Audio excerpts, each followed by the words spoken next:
Spinning out of the pages of Batman Urban Legends, we have Tim Drake Robin issue number 1. The first new solo Tim Drake series in over a decade, so without further ado, let's get right to it, shall we? Alrighty then, so as we join the book, we check in on Tim as he sets up shop in his brand new base of operations, the Gotham Marina. Yeah, that's right, Tim's living on a houseboat now. As he puts it, he felt like he needed a change of pace after surviving that near-fatal gunshot wound in the pages of Chip Zdarsky's Batman book. Go check that out if you haven't already. This is also as good a place as any to grow Tim's new relationship with his brand new love interest, Bernard. Yes, that's right, I said Bernard if you're just picking up this book for the first time and you didn't read Batman Urban Legends, or either of the new DC Pride anthologies. There's probably a good chance you might not know that Tim Drake is experimenting with his own bisexuality these days. Their relationship is going pretty good, though Tim hasn't opened up to him yet about his double life as a superhero, which leads to some pretty hilarious situations, like Bernard theorizing what exactly Batman might be. Ooh, maybe he's a demon prince. Ooh, maybe he's a demigorgon. Maybe he's a demigod. He could be anything. Tim also has neighbors for the first time ever in a long time living at the Marina, and as you might have guessed, they're a colorful ragtag group of individuals because, well, it takes a sort of special person to just decide you're gonna uproot your entire life on land and live on a houseboat. Trust me, I had a weird uncle who did that after the divorce.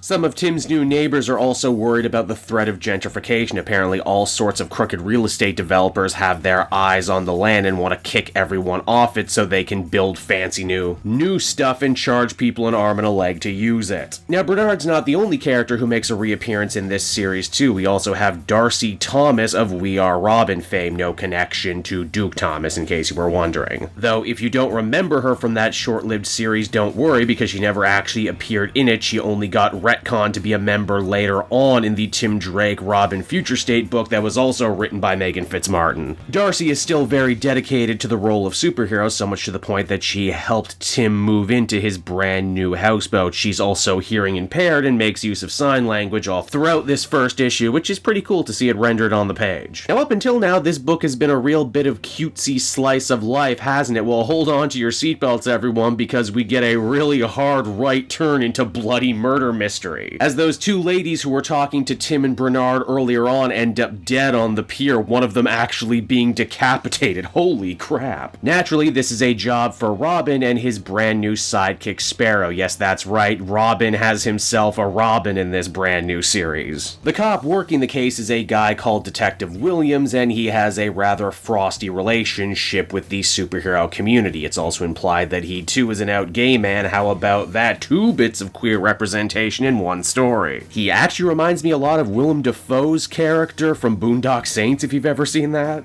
In fact, the whole latter half of this story is straight up just good old-fashioned Tim Drake mystery solving, gathering clues, making theories by using deductive reasoning. It's all pretty good feeling stuff, honestly. Tim finds some strange fur at the scene and also riddles out that the only person who could have done this murder was someone very, very strong. Well, maybe not someone, but some animal. You see, Tim actually recognizes this MO from another adventure he had over in the pages of DC Pride, which was also written by Fitzmartin. There, Robin and his friends from Young Justice had fought a ghost elephant that had been brought to life from an old Mark Twain mystery story. And indeed, the case seems to be true here as well, some sort of strange disc giving life to, in this case, a ghostly orangutan. Physically fighting the thing is no good. You can hit it as hard as you want, but it doesn't really do anything. It can still hurt you, though. And it chooses to take the bulk of its rage out on Detective Williams. Luckily, Tim remembers that in his last adventure with these little white discs, the only way to stop the ghostly beasts is to finish the specific stories that they're from, and luckily Tim remembers that in the story with the orangutan, it wasn't really evil. All it really wanted was a straight razor so it could shave and feel more like a human. Luckily, one just happened to be hanging out with all the other garbage on the pier, so Tim is able to use it and end the creature's reign of terror right there. The day is saved, but as the comic comes to a close, Tim remarks that this is surely only the beginning of a much much bigger mystery. Someone clearly has it out for him, and is actively trying to test his knowledge both as a detective and as both a fan of detective fiction.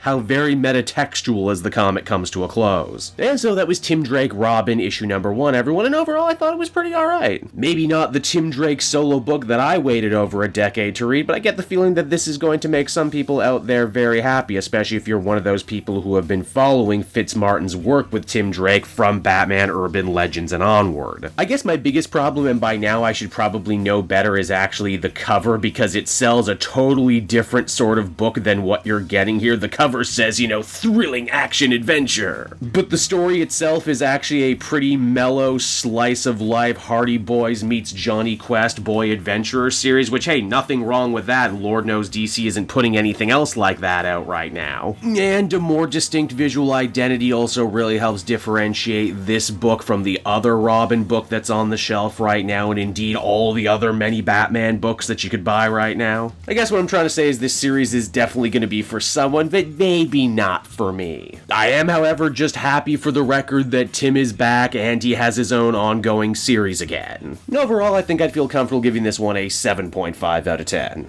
Hey there everyone, Kate Joel again, and I just want to thank you so much for watching to the end of the video. It means a lot to me. And hey, if you enjoyed the book I covered in this issue and want some comics of your own, might I recommend Book Depository? It's my #1 place for shopping for comic book trades. You get a great price, and if you use my link down in the description, you'll actually be helping me out at the same time. You get something, I get something, everybody wins, right? So until next time everyone, I've been Joel, and I will see you in the next video. Bye-bye.